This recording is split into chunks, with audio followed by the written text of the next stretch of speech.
So, today we're going to dive into the incredible and, let's be honest, incredibly controversial story of Yeonmi Park, a defector from North Korea. But we're not just going to look at her journey as a survival story. We're going to use the lens of an ancient philosophy, Stoicism, to understand it. It's a story about resilience, for sure, but it's also about the really complicated nature of truth and trauma when it's all laid out in the public eye. This isn't just a quote. This was basically the fuel for her entire journey. It's a belief that would be tested to its absolute limit, and it really sets the stakes for one of the most harrowing stories you can possibly imagine. All right, let's get into it. The big question we're asking today is this: can we actually look at Yeonmi Park as a modern-day Stoic? It's a pretty fascinating way to frame her story, and it lets us see how these ancient ideas hold up against some of the most extreme challenges in the world today. To do that, first things first, we need a quick primer on the 4 Stoic virtues. The first one is courage. Now, this isn't just about being physically brave. For a Stoic, it's about the moral strength to look reality square in the face, no matter how brutal it is, and not back down. Next up, we've got temperance. You can think of it as self-control or moderation. It's all about having the discipline to choose the hard, right path instead of the easy, comfortable one, resisting that quick fix for a much bigger long-term goal. And the third virtue? That's wisdom. For a Stoic, this isn't just about being smart. It's about navigating the world with total clarity and reason, being able to truly see things as they are and tell the difference between what's genuinely good and what's evil.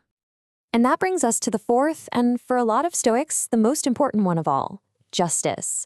The whole idea here is that courage, temperance, and wisdom aren't just for you. They're tools you have to use for the common good, to help others and make the world a better place.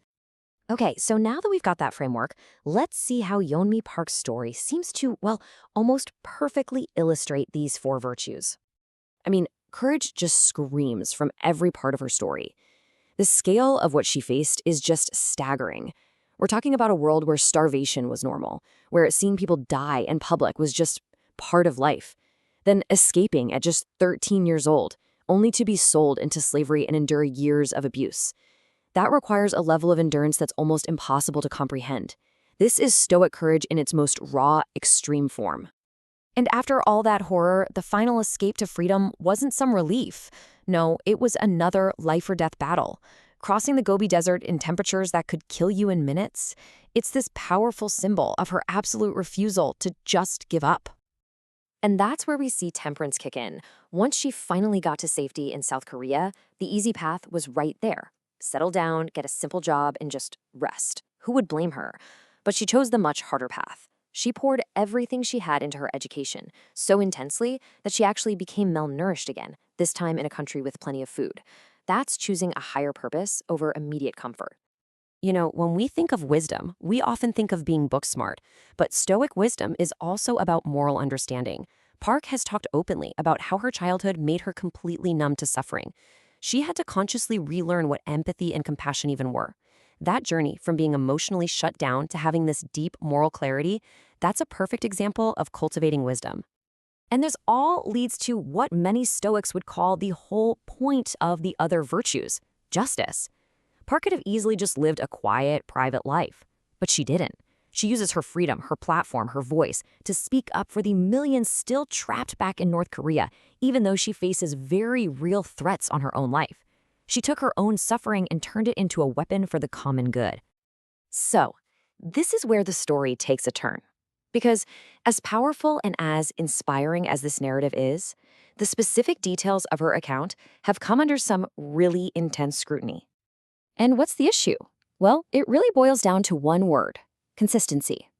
As Park told her story over and over in different interviews and speeches, people started to notice that key parts of the story seemed to change. And it wasn't just journalists, it was academics and even other North Korean defectors who started raising these questions. Let's break down some of the big ones. For example, the claim about surviving -40-degree temperatures. Experts say that's pretty much impossible without proper gear.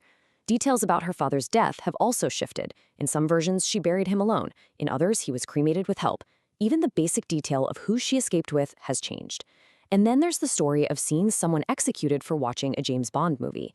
Other defectors have pointed out that while the punishment would be horrible, it likely wouldn't be death for that specific crime. Okay, so what are we supposed to do with all this? It kind of forces us into a much deeper and honestly more difficult conversation about what truth even means when we're talking about trauma, memory, and the way these stories get packaged for the world. Interestingly, Park has actually talked about this herself. She used this quote to explain the changes in her story, comparing herself to a jazz musician. The melody, the core emotional truth, is always the same, but the specific notes might change with each performance. And that really gets to the heart of this whole debate, right?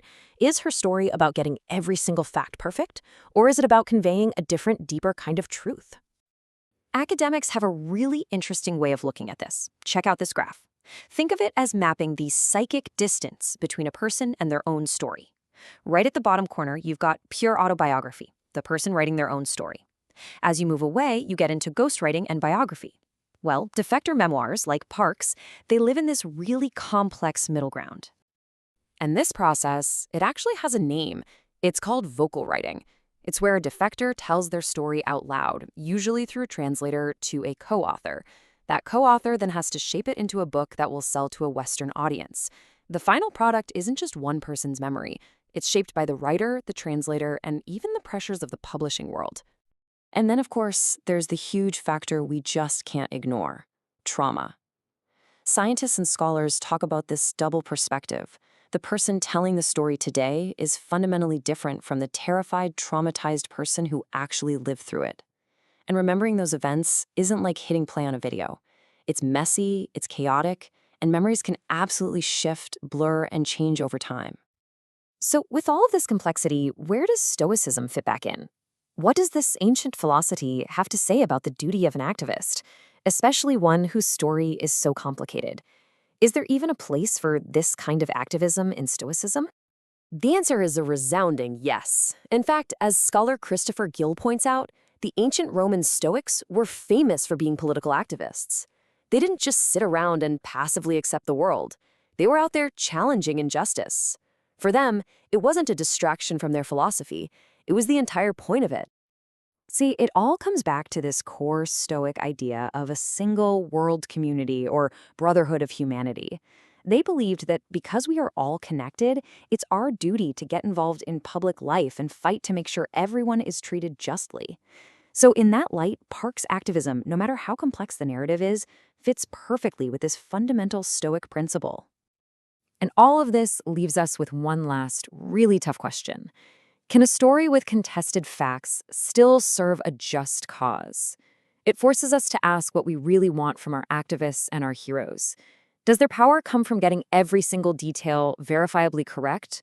Or does it come from their ability to make the world pay attention to a horrifying truth that is, in the end, bigger than any one disputed fact? That's definitely something worth thinking about.